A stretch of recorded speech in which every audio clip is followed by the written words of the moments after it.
आज से चंद साल पहले एक ऐसे घर में जाने का इत्तेफाक हुआ जहाँ पर एक रिश्ता तय किया जा रहा था। दो पार्टीज़ बैठी हुई थी और ख़ातून की जो है ना इंस्पेक्शन हो रही थी टॉप टू बॉटम। और इंस्पेक्शन में क्या चीज़ें होती हैं, वही जो 1860s के अमेरिका में थी या उससे पहले थी, या ओवरऑल जो सारा स्लेव ट्रेड थी, अटलांटिक स्लेव ट्रेड जिसको कहते हैं, उस दौर के अंदर जो स्लेव एक ले जाने की, अपने साथ स्लेव ले जाने की जो प्रीरेक्विजिट थी कि इसका पहले जिस्म देखो पूरा कि सही है या नहीं, उसके अलावा चेक करो चलना फिरना इसका ठीक है या नहीं, या जो हमारी लेबर है उसमें ये कंट्रीब्यूट कर सकता है या नहीं। तो वो स्लेवरी वगैरह सारी एबॉलिश हो गई, ग़ुलामी का दौर ख़त्म हो गया। लेकिन ये है पाकिस्तान, मुमलिकत खुदादाद, जहाँ मॉडर्न स्लेवरी प्रैक्टिस हो रही है ट्रॉफ़ी ब्राइड्स की इंडस्ट्री के तौर पे, जिसको मैं कहूँगा to manufacture the best brides for the consumption of the best man. तो फिर वो इस तरह से मामलात आगे बढ़े कि ख़ातून एक पूछती हैं उनसे जिनका रिश्ता देखने आए थे कि ये बेटा बाल आपके असली हैं, ऐसे खींच के देख रही हैं कि ये बाल आपके असली हैं बेटा, उसके अलावा लेंस तो नहीं लगाए हुए आपने, आँखों का कलर जो है आपका सही है ये, तो उसके अलावा हाथ चेक किए हैं जी, मतलब प्रॉपरली इंस्पेक्शन। जिस तरह से 60s में भी स्लेव मार्केट लगा करती थी सऊदीया में, तो वहाँ भी लोग इस तरह आके चेक करते थे मार्केट के अंदर कि जो हमने ख़रीदना है मस्कुलर कितना है, मेहनत कर सकता है या नहीं कर सकता। तो आपने भी जब बर्तन मंजवाने हैं और उसके अलावा ख़ातून की एग्जिस्टेंस का कोई पॉइंट आपको लगता नहीं है कि है, तो ऑब्वियसली आप उसका यही देखेंगे सारा कुछ।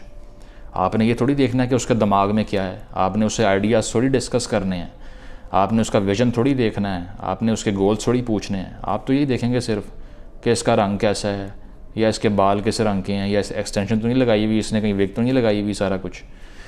जिस तरह आप बड़ी ईद से पहले जानवर लेने जाते हैं ना मंडी के अंदर, वहाँ जाके देखते हैं कि उसका वज़न कितना है, इसका रंग क्या है, और उसके अलावा कितना मस्कुलर जानवर है ये, उस तरह से बिल्कुल। You just go there to buy a bloody cattle so that they may plow your bloody field. That's what you do. हल चला सकें, आपके घर के अंदर काम कर सकें, सिर्फ उसके लिए एक जेंडर रोल आपने डिफ़ाइन किया हुआ है।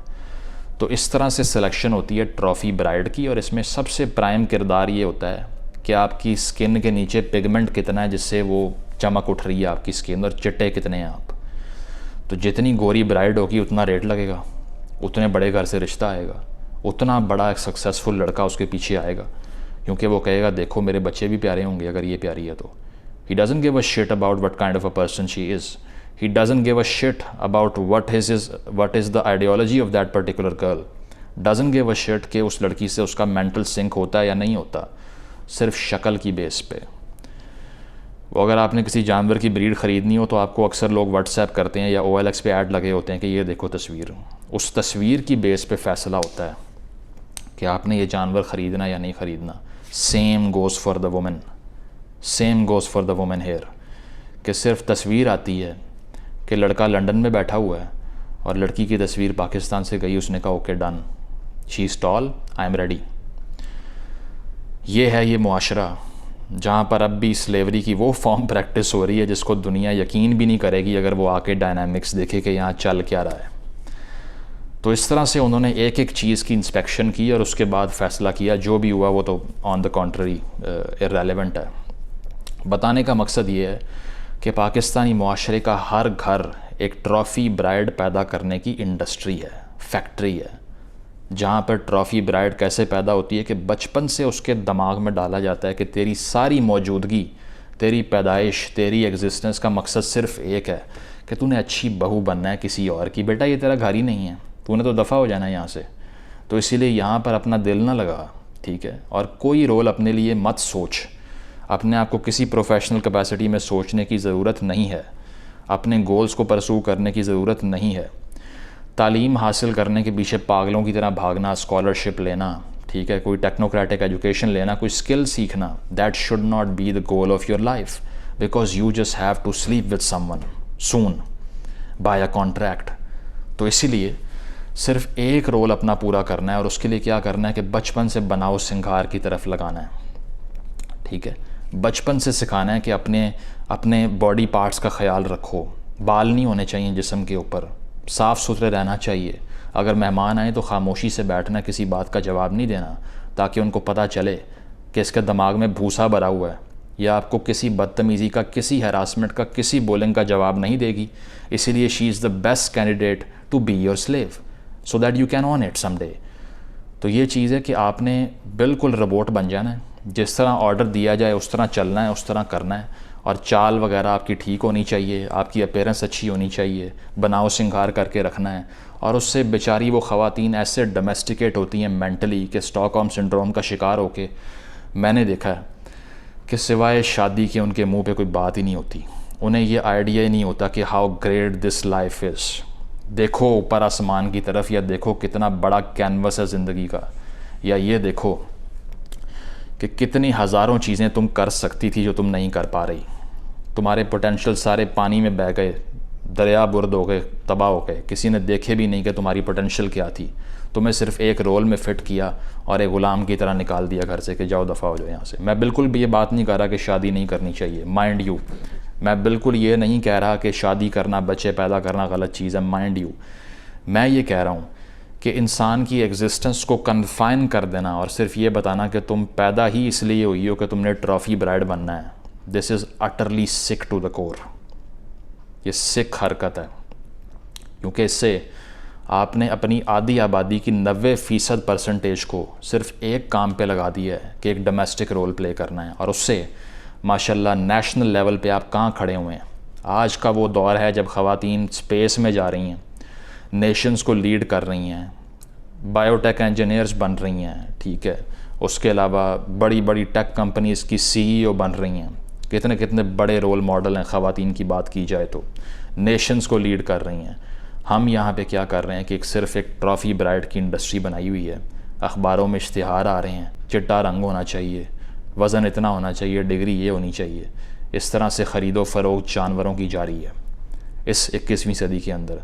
और इसीलिए वहाँ पे खड़े हुए हैं कि जब भी इन चीज़ों की बात की जाए तो जवाब मिलता है ये तो वेस्टर्न कल्चर है, उन ख़वातीन ने कपड़े उतार दिए इसलिए वो अपनी मर्ज़ी कर सकती हैं, हमारे यहाँ पे ये नहीं हो सकता। तो अपने फिर पड़ोसी की मिसाल ले लें जो पहले आपके पेटी भाई थे 1971 तक, बांग्लादेश। ख़वातीन की लिटरेसी मर्दों से बढ़ चुकी है।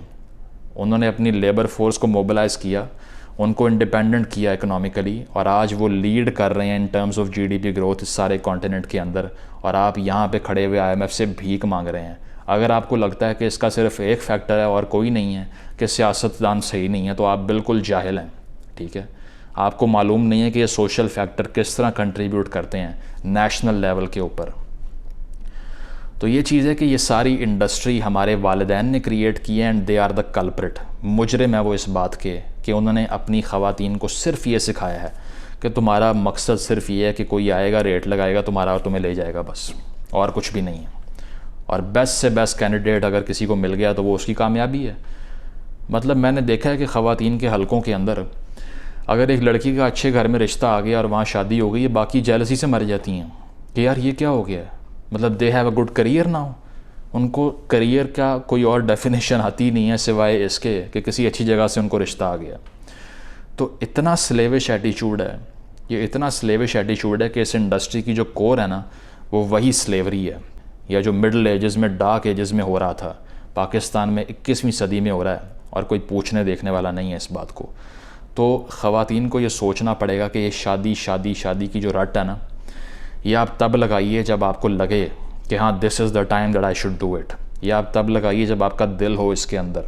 ये आप तब कीजिए जब आपको मालूम हो कि मैं जहाँ जा रही हूँ वहाँ पर मेरा अपना कंसेंट भी शामिल है, जो कि गैर इस्लामी फ़ेल नहीं है अगर किसी ने ये इल्ज़ाम लगाना है मेरे ऊपर। तो ये चीज़ है कि आज के दौर में एक पहली चीज़ जो ख़ातून को सिखानी चाहिए वो उसकी फ़ाइनेंशियल इंडिपेंडेंस है, क्योंकि उसके बगैर वो जहाँ भी जाएगी ग़ुलाम रहेगी। तो वालिदैन को ये वो टाइम है कि अपने दिमाग खोलने चाहिए कि ये स्लेव पैदा करने की जो आपने इंडस्ट्री लगा रखी है कि बनाओ सिंगार के अलावा वो बहिश्ती ज़ेवर जो किताबें छापी गई हैं और आपके दिमागों पे मुसल्लत की गई हैं, उसको बाहर निकालें, फ्लश आउट करें उसको। टाइम हैज़ चेंज्ड, और अगर आप चेंज नहीं होते तो डार्विनियन प्रिंसिपल है कि जो अडॉप्ट नहीं करते वो तबाह हो जाते हैं, चाहे वो डायनासोर जितने स्ट्रॉन्ग भी क्यों ना हो। तो ये चीज़ है। कि उनको फाइनेंशियल इंडिपेंडेंस सिखाएं कि वो किस तरह से अटेन करनी है, ताकि कोई कल को जाके उनको हरास ना कर सके, कोई कल को जाके उनको बुली ना करे, तशद्दुद ना करे उनके जिस्मों पे, और साथ ही साथ उनके मुंह पे तेज़ाब मत फेंके। अगर नौकरी अपनी हो और उसके हाथ में पैसे हों तो वो जबर का मुकाबला कर सकती है। अगर वो नहीं होगा और आपने सिर्फ गोरे रंग के ऊपर रिश्ता किया होगा उसका, तो सारी ज़िंदगी जुल्म ढाए जाएंगे उसके ऊपर और कोई पूछने वाला नहीं होगा उसको।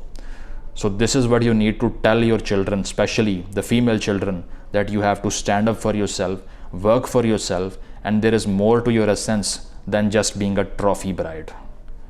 Thank you.